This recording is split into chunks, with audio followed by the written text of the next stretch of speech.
Berkarar döwletiň täze ýamynyň galkynşy döwründe hormatly prezidentimiziň ýol başçylygyna milli ykdysadiyetimiziň esasy pudoklarynyň biri bolan guruluşyk senagatyna gowandyrjy netijeler gazanylýar. Aýratynam guruluşyk serişdiler senagaty ýokary depkin ösürilýär.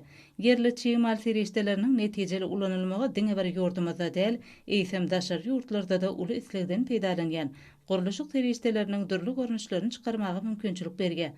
Hormatly prezidentimiziň ýurdumyzda kiçik we orta telekeçiligi hemme taraplaryň gollamak barada döwlet derejesini amala aşyrgan taýlarlarynyň ruhlanýan Türkmenistanyň senagaçylary we telekeçiler birleşmesiniň we onuň partiýasynyň agzasy bolan Giňdere hususy kerhanasynyň Balkanabad şäheriniň goýunaky önümhanasyna da dürli guruluşyklarda ulanylýan suwdan we çyýgdan goraýjy örtük serişdesi öňürilýär.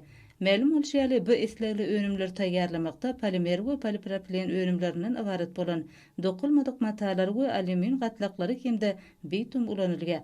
Önümiň bu görnüşi ýerasy we ýerüstü guruluşyk işleriniň ömrüni uzaltmakda, çyýgdan goramakda möhüm ähmiýete ýetir. Hut şonuň üçinem hususy kerhanaň öňürgen önümlerini esleg bildirgen müşterileň sany ýygydarlardyr. Giňdere harit nişany bilen önüm öňürgen kerhanaň önümleri içerki bazarlar bilen birlikde Qazaqstan, Owganistan, Özbegistan döwletlerine satuw uğradylýar.